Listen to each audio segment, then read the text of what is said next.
Well, hey there, I'm going to show you how to do the Dancing Stars shawl. I'll just show you what it looks like. I did a swatch, so figuring out my pattern, I did swatches of different things, and I came up with this, and I really like the way this looks. You can see it there. It's very fast and easy to do, and I named it Dancing Stars. Well, first of all, it's all shiny and has stars, and it looks like a bunch of dancers there.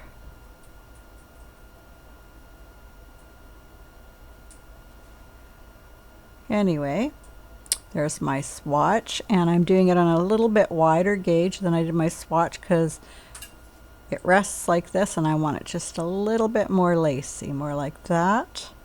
So I'm doing it a little bit wider gauge, and this is the yarn I'm using. It's the same one I did in the swatch, and this one doesn't have a label, so take a look at this one. I have enough to just certainly do a nice big shawl. It's Sugar Bush Glaze, and it's the one that's kind of a teal color. I'm trying to find the name, but I'm not sure it's going to give me a name. Some of these just have lot numbers and things. Yeah. It does. Oh no, there it is. It does have a name. It's Calming Breeze. So Calming Breeze is the color in Sugar Bush Glaze. So I'm just going to use about 30 pegs on the big 3/4 inch gauge loom that's in the round loom knitting sets. This is a Darice loom, but it's the same as the yellow Nifty Knitter or the big loom in any of the wide gauge loom sets. I'm just going to put you on pause while I get this yarn untangled and ready to go. Okay, I got the yarn untangled, and I should actually read and tell you what it's made from. So it's 42% cotton, 41% acrylic, 11% nylon, 6% metallized polyester. So there you go. It is really pretty. Oh yeah, this is really picking up the shine in this. Really pretty yarn. And it's a cotton tape kind of yarn. Has some stretch to it. And it's flat and then, of course, narrow on the sides. Okay, so I'm just going to cast on my 30 stitches. So I'm just going to take this, make a slip knot by making a loop, and then just putting the working yarn through it. And I'm just going to put that on the number 1 peg, like that.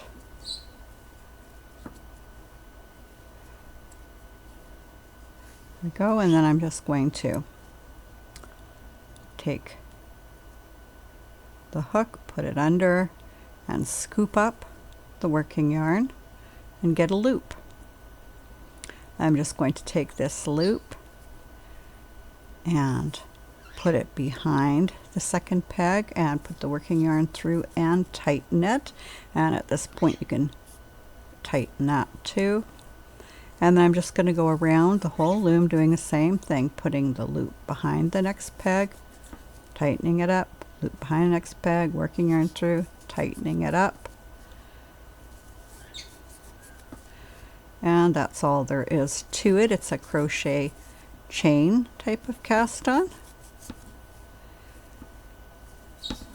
And it works great on the loom.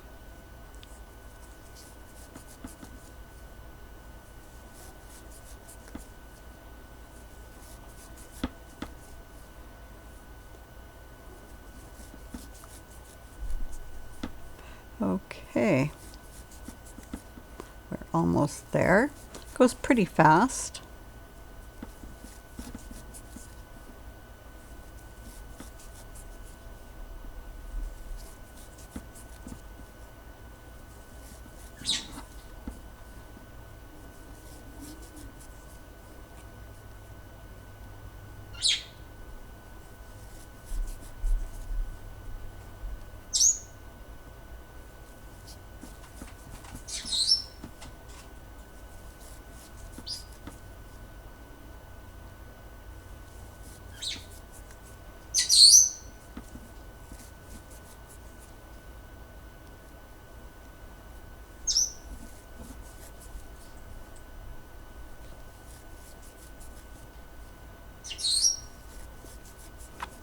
Okay, and here we are down to the end pegs, and then you just take the last one and put it over, and I'm just going to knit that off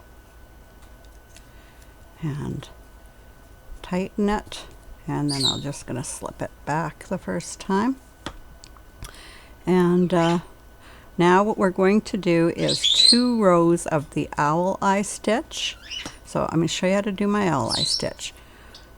Every peg you start at is peg 1, and so we just knit over peg 1. I was doing some kind of purl there. I was listening to my birds there. Okay, 1 like that, and then we go over a second time and wrap the next peg.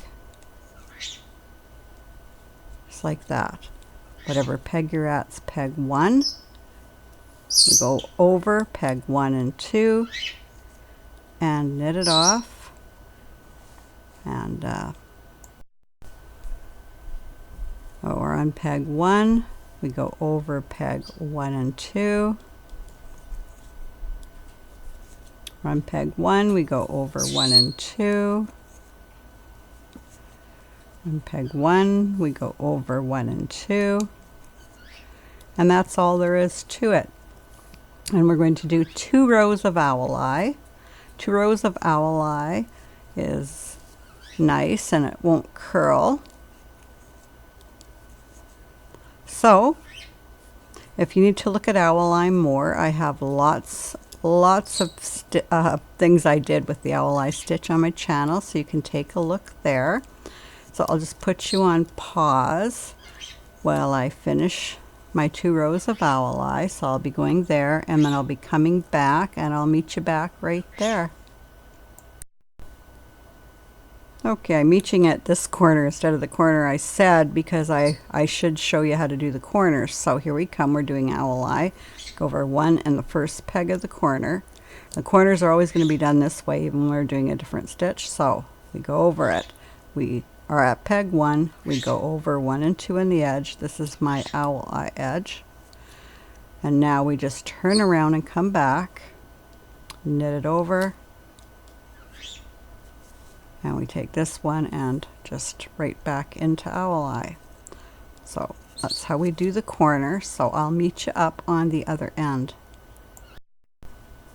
Okay, so I've done my owl eye end, and I've even gone over and wrapped that one the second time, and I'm ready to start the next stitch. So this is all this Dancing Stars stitches is it's 2 rows of owl eye and then 2 rows of double E-wrap, and double E-wrap is done like this. You do E-wrap and then you E-wrap that same peg again.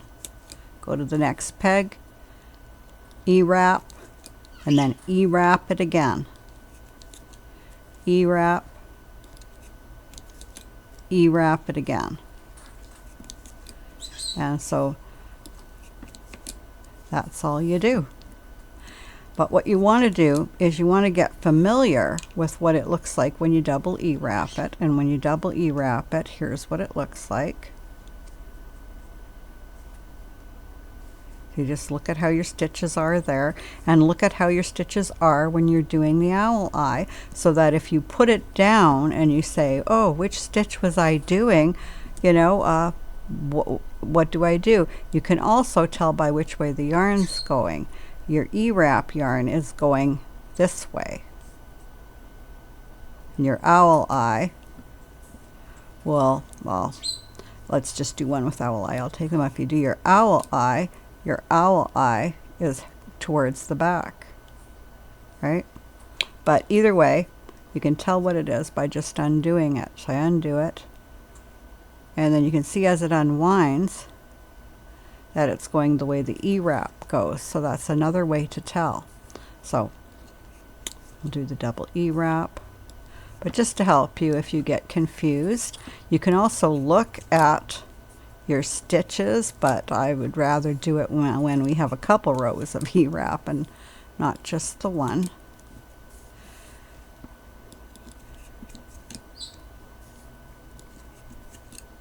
And you're always going to know where you are if you learn what those stitches look like on the back, because you're never going to be able to sit down and do this shawl in one day. Well, maybe if you worked all day and through the night, but it is a fast stitch. Also depends how long you want it. If you were going to do it shorter and clip it and have it be a cowl, you wouldn't have to do it as long. And you might decide to do it wider too than I'm doing it.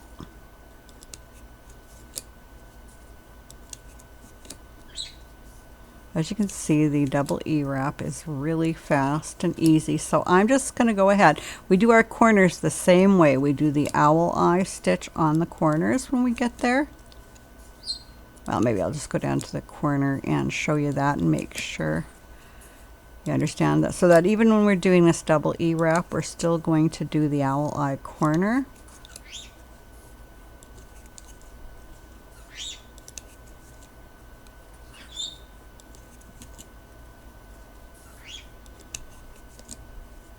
But yeah, when I did the swatch, I was looking at all kinds of stitches that would be fast to do a shawl and give a nice lacy pattern.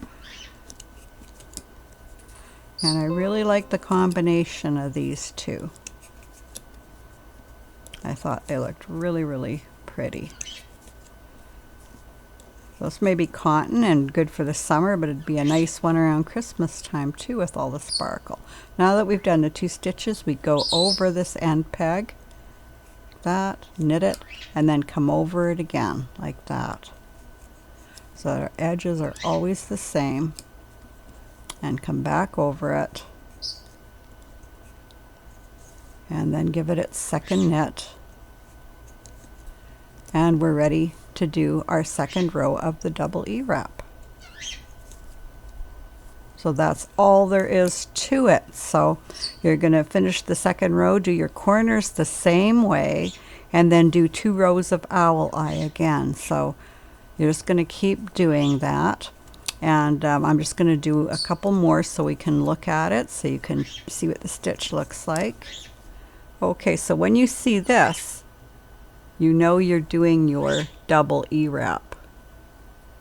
So you'll know the next row will be owl eye, because the double E wrap is going to be more lacy like this than the owl eye, and the owl eye will look more like the stitch here on the edge. There's owl eye right there. So that'll help you to know what row that you're working on. Okay, so we'll just keep working on it, and we'll catch up when we're further along and compare and see what it looks like. And so I'll see you in a little bit.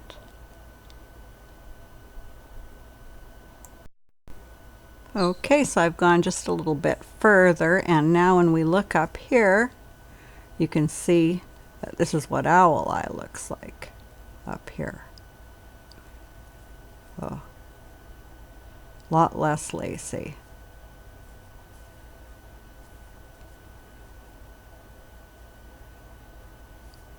Okay, so there's some tips there to keep you from getting confused about where you are when you put your work down. And again, you know, when you've done owl eye, it's going to be just a little bit further this way with the working yarn, and when you do E wrap, it's going to be, the working yarn will be a little bit more out in front. So that can help you too. And so I'm just going to work for a while, but you can see it starting to develop in here, and we can catch up later. I'm going to make this, I always find 60 inches is a little bit longer than what I need. So I'm going to do more like 50 or 55 for me. I'm not a very tall person, but most people are going to want to do about 60.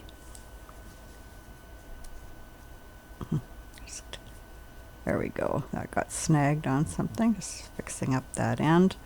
And okay, so we'll just keep working, and we'll catch up when we're a lot further along. Okay, so here I am. The shawl is getting big, as you can see here. And so I'm just going to go, You can go as much as you want. I may make this into a different kind of thing, but for a shawl, for the shawl that we're making, what you need to do is just keep going like you've been going, and then just bind it off when you get the length you want. I generally make mine so they're 60 inches long, but you can make any length you want, and we'll just take a look at how it looks. And then I will, to the end of the video, I'll edit a cast off so that it will show you how to cast off when you get long enough. So here's what it looks like. Now pull on the stitches a little bit so you can see what they look like, but I called it the dancing stars because it just looks like a bunch of people dancing holding hands to me. And of course this glimmers like stars, the yarn. So there it is. Your sides look like this, so they're nice and tight. Your ends look like that. Okay, so I'll put the end on, and there you go, and I hope you enjoy making yourself a shawl.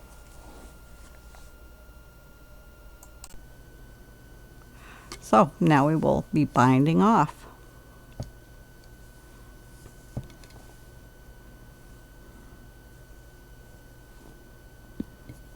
So what we do is we just measure one, go down there, we come back two because we want to be long enough, and then they say, most people say do it about 3 times, so I'm going to do it close to 3 times.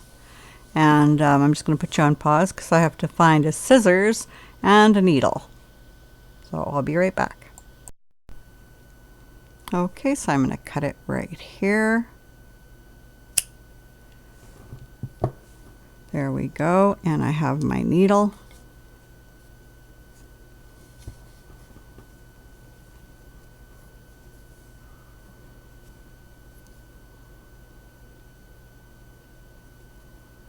I'm threading the needle.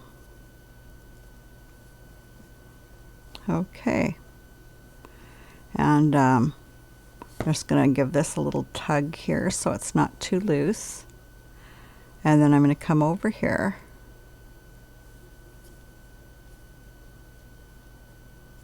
and I'm going to go down. So I'm going to go inside this loop on this peg and put the working yarn through it and snug it up, and then I'm going to go back up the first peg. Okay, snug it up a bit, and I'm going to go around the second peg and in front of it, and then I'm going to go down this peg and then up the second peg, snugging it up as I go, and then around between the 2 pegs and around the front. So basically that's all we're going to be doing, is we're going to be going down the peg in front, back to the peg we had done before, and then going around.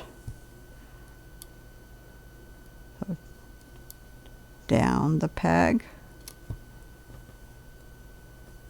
and around and up the peg.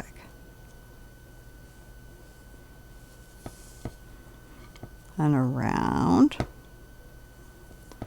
and then down the next peg,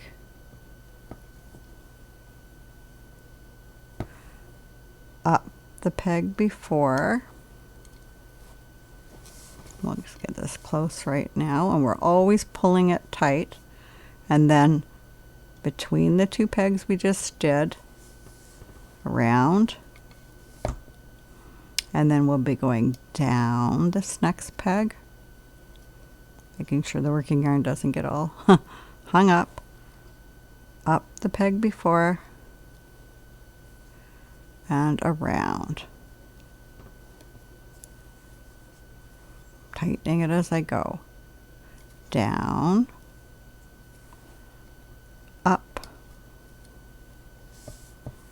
and around. Down. And then up and around. And then down the last one. Whoop, and the needle came out. So we better redo the needle. Okay, and then up. And there, we've gone through every peg. So we're just going to go back down the first one, like that. And I'm going to come down it again, like that. There, just to secure it more, and then you'll just be weaving in your end. So now you can take it off the loom.